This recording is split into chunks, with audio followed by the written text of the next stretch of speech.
Tweet وغیرہ دن کے حصے میں کرتے ہیں, زیادہ نوٹس ہوتا ہے, لیکن عمران خان صاحب نے فوری ٹویٹ کیا, زمان پارک کے باہر احتجاج بھی شروع ہو گیا.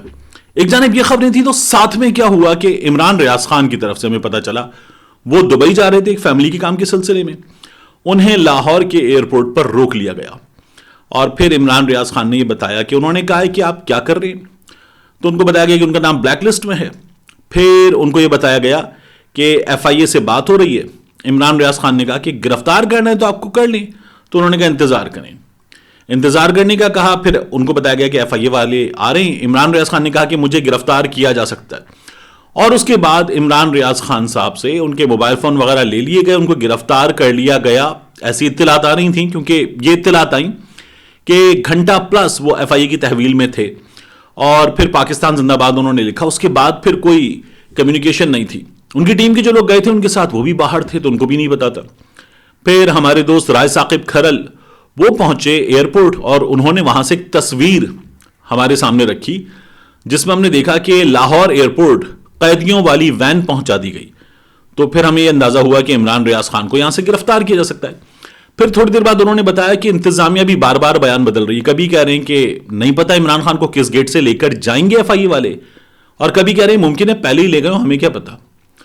تو جو انتظامیہ تھی وہ اس طرح کے بیانات دے رہی تھی, معلومات زیادہ آ نہیں رہی تھیں. تو شیخ رشید صاحب, عمران ریاض خان صاحب, پھر چودھری پرویز الہی نے کہا کہ ان کے جو لیگل ایڈوائزر ہیں عامر سعید راں صاحب, انہیں گرفتار کیا گیا اس وقت جب وہ چودھری پرویز الہی سے ملاقات کے بعد جا رہے تھے. چودھری پرویز الہی صاحب نے بڑا معنی خیز جملہ لکھا ہے. وہ یہ کہہ رہے ہیں کہ ایف آئی اے نے اغوا کیا, یہ چودھری صاحب کا بیان ہے, ایف آئی اے نے اغوا کیا, گاڑیوں سے پتا چلا کہ ایف آئی اے کے ساتھ کچھ لوگوں نے اغوا کیا. اب شیخ رشید صاحب کی گرفتاری, عمران ریاض خان صاحب کی ممکنہ گرفتاری, چودھری پرویز الہی کا یہ بیان, اور یہ کہنا کہ ایف آئی اے کے ساتھ کچھ لوگوں نے اغوا کیا ہے, یہ پوری ایک صورتحال ہے, اور یہ پورا ایک بلڈ اپ ہے ہمارے سامنے مسلسل آ رہا ہے, اور یہ ابھی آتا رہے گا سامنے, کیونکہ عارف حمید بھٹی صاحب نے, کچھ اور لوگوں نے یہ بتایا کہ ایک فہرست تیار کی گئی ہے. سمیع ابراہیم صاحب نے بتایا ایک فہرست تیار کی گئی, اس میں صحافی بھی ہیں, پاکستان تحریک انصاف کے لوگ بھی ہیں, حکومت مخالف کچھ دیگر سیاستدان بھی ہیں, ان سب کو گرفتار کیا جا سکتا ہے. میں نے ایک پوری لسٹ دی تھی آپ کو پچھلی ویڈیو میں کہ محسن نقوی صاحب کا وزارت اعلیٰ کے منصب پر آنے کے بعد یہ جو پہلا ہفتہ, اس پہلے ہفتے میں کیا کیا ہوا ہے, اور ابھی چیزیں ہو رہی ہیں. شاندانہ گلزار صاحبہ پر بھی ایک عدد مقدمہ ہو گئے. تو یہ تمام چیزیں بہت تیزی کے ساتھ ہمارے سامنے ہو رہی ہیں, اور ان کا سلسلہ رک نہیں رہا. کیوں نہیں رک رہا؟ کیونکہ مریم نواز شریف صاحبہ واپس آئیں, اور انہوں نے کہا کہ اب مسلم لیگ نون آ گئی ہے, اب مسلم لیگ نون راج کرے گی.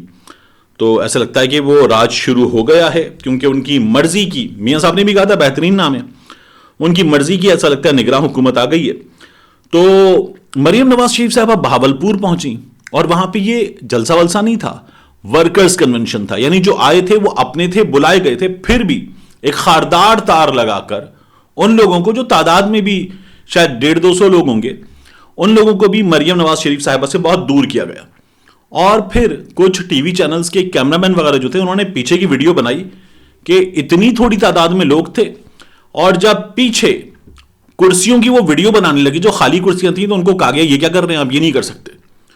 تو خالی کرسیاں تھیں بہت بڑی تعداد میں. ایک شادی ہال جو تھا, جو شاید اگر بڑا شادی ہال بھی ہو تو کوئی 1000-1200 لوگ ہو سکتے ہیں اس میں, وہ بڑا شادی ہال بھی ان لوگوں سے نہیں بھرا. ممکن طور پر 500-600 کرسیاں تھیں وہاں پر, لیکن وہ شادی ہال بھی ان لوگوں سے بھرا نہیں, اور یہ والا حال تھا اس شادی ہال کا.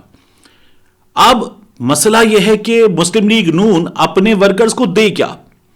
ان کا ورکر چاہتا ہے کہ اس وقت الیکشن کا ماحول بن رہا ہے, پاکستان تحریک انصاف اس وقت فیلڈ میں ہے, اس کا لیڈر جو ہے وہ گھر بیٹھ کر بھی ان کو لیڈ کر رہا ہے, ٹھیک ٹھاک طریقے سے لیڈ کر رہا ہے. انہوں نے پولیٹیکل سچویشن گرم کی ہوئی ہے, جبکہ میاں نواز شریف صاحب لندن میں KFC کھا رہے ہیں بیٹھ کے. اب ہمیں یہ پتا چلا تھا میاں نواز شریف صاحب کی یہاں, وہاں تو علاج کتنا ہوا نہیں پتا چل رہا, لیکن یہاں جو رپورٹس جمع کروائی گئی ان رپورٹس کے مطابق کہ میاں صاحب کی 90% شریانیں بند ہیں, دل کو جانے والی شریان بھی بند ہے, دماغ کو جانے والی شریان بھی بند ہے. میاں نواز شریف صاحب جب جیل میں تھے تو مریم نواز شریف نے ایک بار بتایا تھا کہ ایک دن میں ملٹیپل اٹیکس آف انجائنا, غالباً 4-5 وہ بھی ہوئے تھے, پلیٹلیٹ بھی نہیں سنبھل رہے. میاں صاحب کو جو ہے وہ ملٹیپل ایشوز ہیں, شوگر بھی ہے اور ان تمام ایشوز کے ہوتے ہوئے میاں صاحب KFC کھا رہے ہیں. آپ دیکھیں کس قدر بڑے بڑے بائٹس لے رہے ہیں میاں صاحب. اور میاں صاحب کے سامنے باقی تمام لوگوں کے سامنے سافٹ ڈرنک بھی رکھی ہوئی ہے. تو میاں صاحب وہاں پر KFC پھوڑ رہے ہیں. اب یہاں جو ایک ورکر ہے جس کو آپ یہ بتاتے ہیں کہ سروسز اسپتال میں جہاں میاں صاحب اندر ہیں وہاں میاں صاحب کی اتنی طبیعت خراب ہے کہ عدالت میں کھڑا ہوا ڈاکٹر عدنان رو رہا ہے کہ ڈر ہے میاں صاحب کو ہم کھو دیں گے.